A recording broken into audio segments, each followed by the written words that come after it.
안녕하세요. 유익한 건강정보를 귀에 쏙쏙 박히게 알려드리는 산부인과 전문의 닥터정입니다. 오늘은 임신 중절 시술이 여자 몸에 어떤 부작용이나 합병증을 남길 수 있는지에 대해서 알려드리려고 합니다. 물론 시술 자체는 너무 간단하고 큰 부작용이 없는 경우가 대부분인데요. 그래도 모든 의료시술이 그렇듯이 부작용이나 합병증이 있을 수가 있고요. 또 중절을 임신 초기, 중기, 말기 언제 하느냐에 따라서도 차이가 크거든요. 임신 중기 이후로 갈수록 중절이 몸에 부담을 줄 수 있는 건 사실입니다. 그러니까 오늘 내용 잘 알아두시면 좋을 것 같습니다.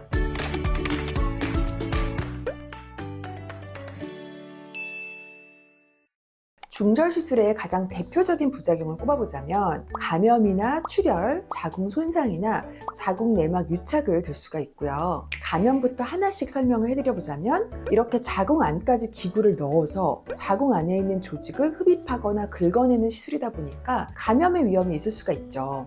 특히 본인이 클라미디아나 임질균 같은 성매개성균을 가지고 있는 경우에는 그 균이 위로 타고 올라가면서 자궁 내막염이나 골반용으로 번질 수 있는데요. 수술 후에 시간이 2-3주 정도 지났는데도 아랫배가 너무 아프다거나 분비부에서 이상한 냄새가 난다거나 출혈이 2주 이상 지속된다고 하는 경우에는 병원에 오셔서 STD 검사를 해보는 게 좋습니다. 근데 다행히도 감염이 문제가 되는 경우는 아주 드뭅니다. 요즘은 항생제가 워낙 잘 되어 있어서 수술 당일날 항생제 주사를 맞고 일주일 동안 먹는 항생제를 복용하면 감염으로 문제가 되는 경우는 거의 없어요. 두 번째 부작용은 출혈인데요. 오히려 이게 좀 더 흔한 부작용 같아요. 임신 초기 때 오시는 분들은 출혈이 보통 한 1-2주는 생리처럼 나올 수가 있고요. 임신이 진행이 되면 될수록 안쪽에 태반 조직이 더 많이 생기기도 하고 자궁 수축 상태가 안 좋은 분들이 계시기 때문에 출혈의 양이나 기간이 길어질 수 있습니다. 그 중에서도 3주 이상 출혈이 있는 경우는 혹시 자궁 내에 잔여 조직이 남아있지 않는지 꼼꼼하게 확인을 하게 됩니다.